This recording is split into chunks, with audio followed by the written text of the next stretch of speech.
Humanitarian corridors were supposed to open Saturday morning in eastern Ukraine. But Deputy Prime Minister Irina Vereshchuk says Russia did not silence its guns. At 11:45 a.m., the Russian Federation started to shell the town of Volnovakha using heavy artillery. As you know, starting from 9 a.m., we had a preliminary agreement to create 2 humanitarian corridors in Volnovakha and Mariupol. I can confirm the fact that Russia violated the agreement in which the Red Cross was an intermediary. Civilians were supposed to use the corridors to escape some of the worst bombardments in Ukraine. But fighting continued on the road out of Mariupol, a key Ukrainian port on the Sea of Azov. On the road from Mariupol to Zaporizhzhia, fighting is taking place next to the village of Polohe-Orychove. It makes the movement of the column of civilians from Mariupol to Zaporizhzhia impossible. We call on the Russian side to stop shelling, restore the ceasefire, and allow the columns to move along the humanitarian corridor so that children, women, and elderly people can leave the towns. Farther northeast, on the border with Russia, civilians in the Donetsk region are struggling to survive with dwindling supplies and no way out. We've been hiding in the basement for the past few days. Someone has a stove and we gathered around it to get warm. It's hard, very hard. Ukrainian President Volodymyr Zelensky has lashed out at NATO for not doing more to stop Russian attacks. He condemned the military alliance for refusing to create a no-fly zone over Ukraine, but says the country will continue to resist on its own. Donbass. Today is the time. We appeal to all people in the temporarily occupied territory, to all who hear us, whose memory has not been erased by propaganda, whose eyes have not been closed by fear, whose soul has not been mutilated by cynicism. Fight for your rights.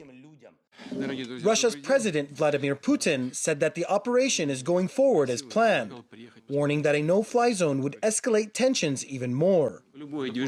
Any move in this direction will be viewed by us as a participation in the armed conflict of whichever side whose territory will pose a threat to our service members.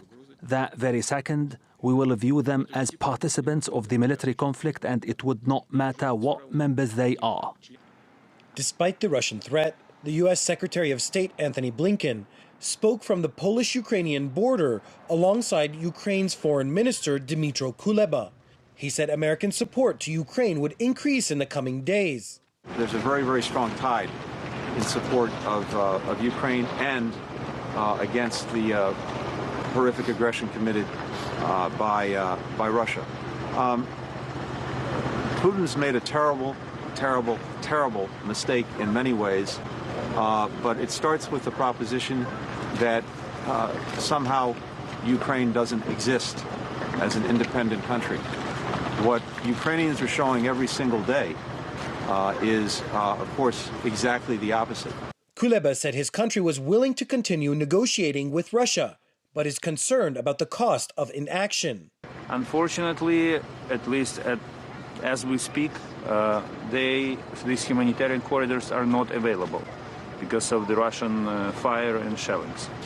But every war ends with diplomacy and with talks. So we have to continue talking, but we are not going to these talks to accept Russian ultimatums.